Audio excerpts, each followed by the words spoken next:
우리에게 주시는 말씀 봅시다. 요한복음 8장 12절부터 20절까지. 요한복음 8장 12절부터 20절까지 같이 읽을까요? 예수께서 또 말씀하여 이르시되 나는 세상의 빛이니 나를 따르는 자는 어둠에 다니지 아니하고 생명의 빛을 얻으리라. 바리새인들이 이르되 내가 너를 위하여 증언하니 내 증언은 참되지 아니하도다. 예수께서 대답하여 이르시되 내가 나를 위하여 증언하여도 내 증언이 참되니 나는 내가 어디서 오며 어디로 가는 것을 알거니와 너희는 내가 어디서 오며 어디로 가는 것을 알지 못하느니라. 너희는 육체를 따라 판단하나 나는 아무도 판단하지 아니하노라. 만일 내가 판단하여도 내 판단이 참되니 이는 내가 혼자 있는 것이 아니요 나를 보내시니가 나와 함께 계심이라. 너희 율법에도 두 사람의 증언이 참되다 기록되었을 때 내가 나를 위하여 증언하는 자가 되고 나를 보내신 아버지도 나를 위하여 증언하시느니라.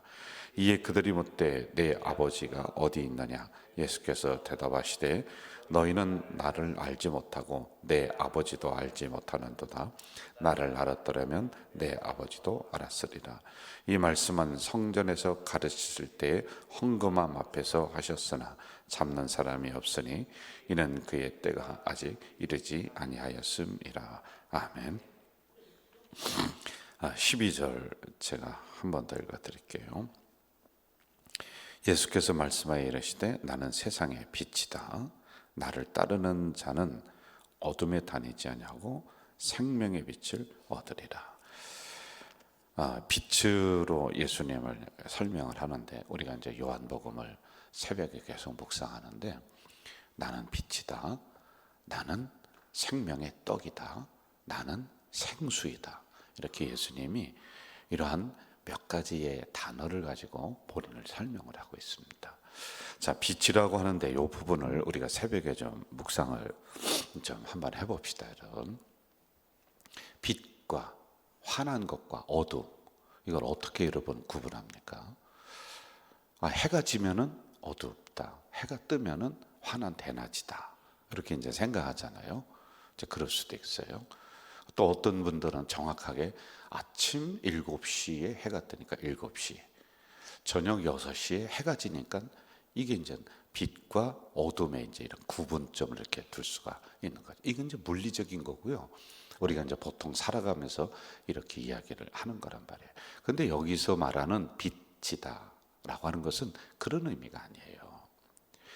아무리 환한 대낮에 우리가 다닌다 할지라도 하나님을 아느냐 모르느냐, 예수 그리스도를 믿느냐 안 믿느냐, 구원받은 백성이냐 아니냐, 이걸 가지고 이제 빛, 어둠 이렇게 구분을 하는 거란 말이죠. 우리가 하나님의 형상을 가졌다라고 하면서 한 공동체를 이루면서 나아가고 있어요. 그런데 여러분, 교회 안에 있으면서도 하나님의 형상으로 지음받은 그러한 성도들인데 그 안에서 만약에 분쟁이 일어나고 싸움이 일어나고 서로 미워한다, 그러면 교회 안에 있어도 교인이 아닌 거예요. 이런 거와 마찬가지다라고 하는 것입니다. 빛이라고 하는 것은 한 두 가지 정도의 원리가 있는데 한번 잘 들어봐요. 첫째는 이 만물은 빛을 향하여 가게 되어 있어요. 바라보게 되어 있다는 거예요. 여러분, 빛은 태양이 비춰집니다. 거기에 온갖 것들이 다 담겨 있어요. 그러니까 식물이 자랄 수 있는 것, 그리고 사람들도 빛을 쬐야지만이 어떻게 돼요? 우울증 안 걸리고 건강하게 되는 거예요. 이 태양빛이 없으면은 식물도 동물도 자랄 수가 없는 거란 말이죠. 그쪽으로 꽃들도 얼굴을 향하는 거야. 해바라기도 해를 향해서 얼굴을 향한단 말이죠. 자, 이와 마찬가지로 성도들도 해가 되시는, 빛이 되시는 주님으로부터 은총을 받아야지 살아가는 존재, 주님을 바라보며 따라나가는 존재, 이거란 말입니다. 만약에 화초가 영양분을 받지 않으려고 빛을 차단한다, 누군가 차단시켰다, 그러면 여러분 죽는 거예요. 성도들도 똑같아요. 빛이 되시는 주님을 향해 우리의 얼굴, 생각, 시선을 고정시켜야 돼. 그리고 그쪽으로부터 내려오는 은혜의 빛을 받아야지 사는 거예요. 새벽에도 여러분, 은혜의 이슬을 먹어야지 지금 사는 것처럼 이게 똑같단 말입니다. 그리고 두 번째, 이 빛을 통하여서 우리 제가 한 번 더 읽어드릴게요. 12절이요. 잘 보세요. 나는 세상의 빛이다. 나를 따르는 자는 어둠에 다니지 않는다. 그리고 생명의 빛을 얻었다. 이렇게 얘기해요. 그러면 빛이 딱 쪼이면은 생명의 빛을 얻었어. 내가 물어볼게요. 여러분에게 생명의 빛을 얻었는지 안 얻었는지 본인이 알 수 있어요? 이걸 모르는 거란 말이에요. 여러분 스스로 그걸 나는 예수 믿는 사람인지 아닌지 이걸 잊으면서 살아가는 거예요. 내 안에 하나님이 계신지 아닌지, 내가 교회 집사인지 아닌지, 교회 나오면은 뭐 집사고 밖에 나가면 뭐 세상 사람이고 이러면 안 된다라고 하는 거예요. 그러니까 빛을 통해서 나에게 딱 들어올 때 나를 볼 줄 알아야 돼. 이걸 통해 다른 사람을 향해 비추고 당신이 이러니 저러니 그러지 말고 예수 그리스도의 빛은 나를 비추고 있는 거예요. 그러면요, 나의 부족한 부분을 빨리 보는 거예요. 이게 바로 빛의 원리다라고 하는 거란 말이에요. 그럼 여기서 말하는 12절에서 말하는 빛은 주님이에요. 예수님이란 말입니다. 근데 예수님을 어떻게 해야 돼요? 12절 제가 중요한 단어 한번 이야기합니다. 나는 세상의 빛이다. 나를 따르는 자는 따르라는 거예요.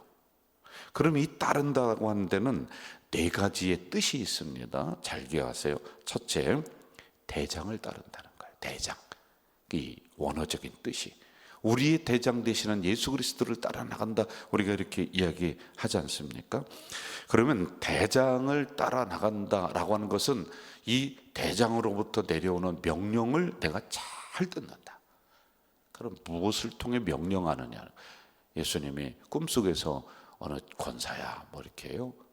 그렇지 않잖아요. 이게 성경을 통해, 저의 설교를 통해, 강단을 통해 말씀하시는 명령이에요. 근데 명령이 뭔지도 모르고 알지도 못하고 그럼 뭐를 따라 나간다는 거란 말이에요. 내 생각이란 말이에요. 내 고집이란 말이에요. 그걸 버리기 위해서 그 명령을 잘 받아야지만이 되는 거예요. 그래서 대장을 따라 나간다. 그리고 이 대장을 따른다는 것은 명령을 잘 듣고 받는다는 것과 더불어서 그 다음에 순종이 있는 거예요. 여러분, 명령은 받았는데 내 고집대로 동쪽으로 간다. 그러면 안 되는 거야. 서쪽으로 명령을 받았단 말이에요. 그럼 그쪽으로 따라 나가야 되는 거예요. 이게 순종이다라고 하는 겁니다. 여러분, 순종은 내가 알고 또 그 뜻이 무엇인지 알고 하고 싶고, 이게 순종이에요.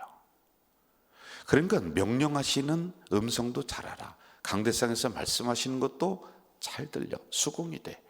그리고 진짜 하고 싶어. 마음에 기쁨이 일어나. 이게 온전한 순종. 그런데 생각해 봐요. 이런 게 몇 개나 있겠습니까?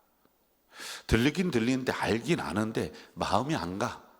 내가 뭐 그거는 권사들이나 하는 거지, 그거는 장로님들이나 하는 거지, 뭐 이렇게 생각이 들 때도 있잖아요. 그런데도 에이, 이렇게 강대상에서 말씀하시니까 내가 한번 해야지. 이게 뭐냐면은 복종이야. 이거는요. 이 복종에도 하나님이 복을 주신다니까요. 내가 안 하고 싶어. 내가 마음도 없어. 그런데 알긴 아는 거예요. 들리긴 들려. 그래, 맞아, 맞는 얘기야. 근데 그거는 뭐 당신들이나 하세요. 이게 복종이라니까. 복종에도 하나님의 은혜가 있는 거예요. 그러니까 순종이 안 되면 복종이라도 하라는 거예요. 그리고 복종도 안 돼. 내가 듣고 싶지도 않고 동의도 안 되고 마음도 안 가고, 그런데 교회가 하자니까, 목사님이 하자니까 억지로 이렇게 그 소가 코를 꿰서 끌려가듯이 이렇게 질질 끌려가. 이걸 뭐라고 하냐면 맹종이라고 하는 거예요. 여기도 하나님의 복이 있다니까요.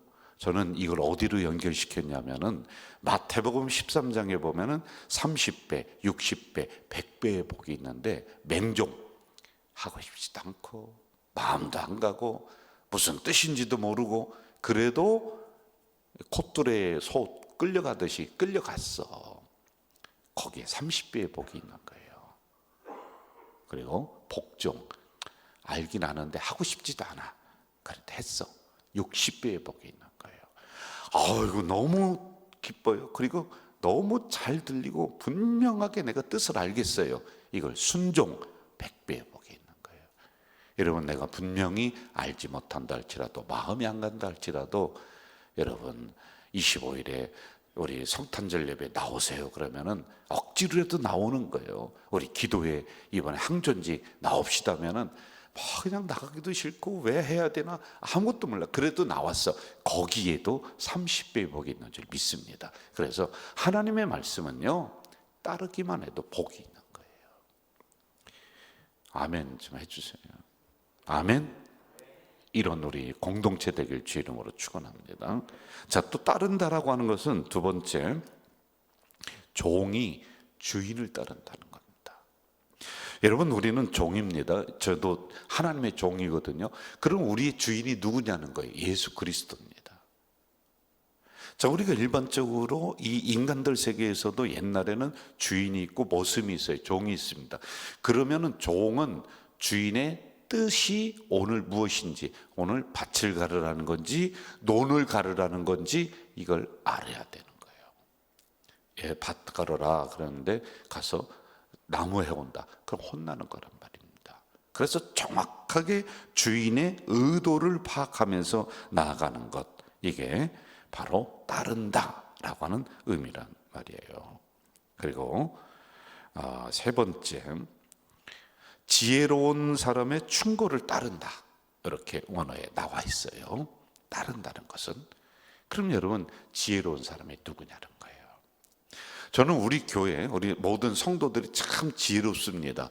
그런데 지혜로운 중에서도요, 누구를 세워주셨냐면은, 교회는 질서상, 이 직계상 우리 장로님들이 있단 말이에요.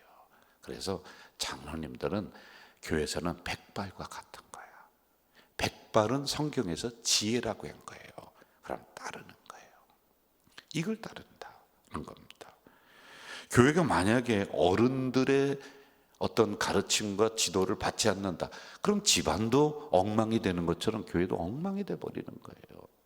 여러분, 신앙의 어른들의 지혜를 잘 따라 나가는 우리 공동체 되시기를 주의 이름으로 부탁을 드립니다. 마지막 네 번째, 제자가 스승을 따른다, 이 뜻이 있습니다.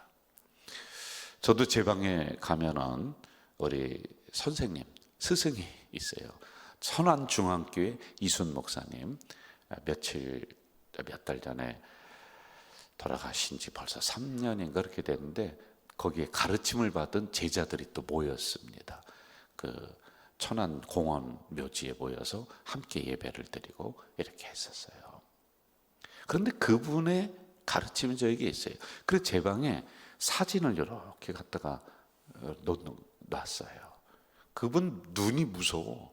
얼마나 무서운지요. 그분이요, 제가 부목사 때 제일 무서운 사람이 누구냐면 담임 목사였었어요.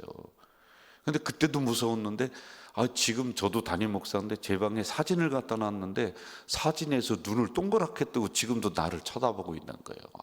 지금도 보기만 해도 그냥 가슴이 무섭고, 어느 때는 내가 잘해야지, 그리고 내가 좀 잘못하고 게으를 때는 내가 사진을 돌려놔, 나를 쳐다보지 마시라고. 스승님, 왜?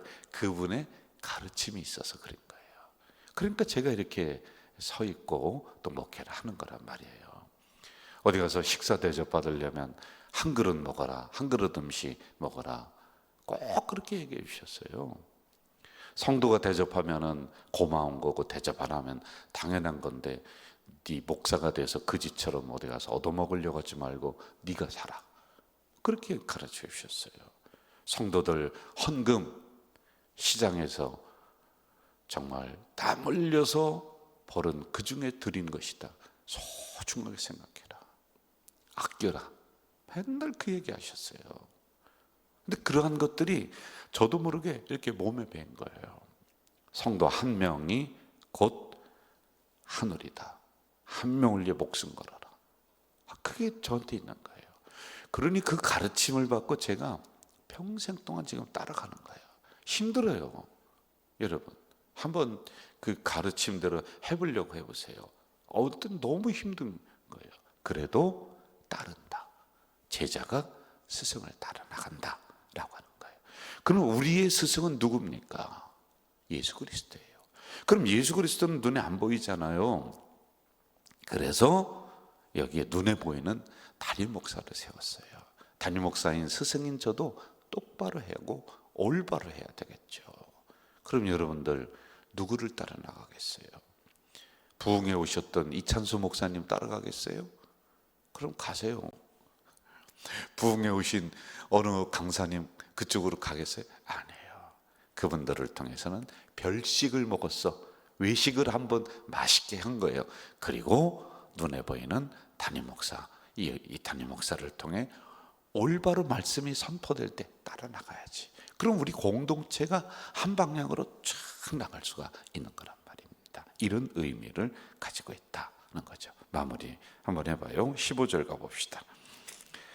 자, 15절 시작. 너희는 육체를 따라 판단하나 나는 아무도 판단하지 아니하노라. 자, 저를 보세요.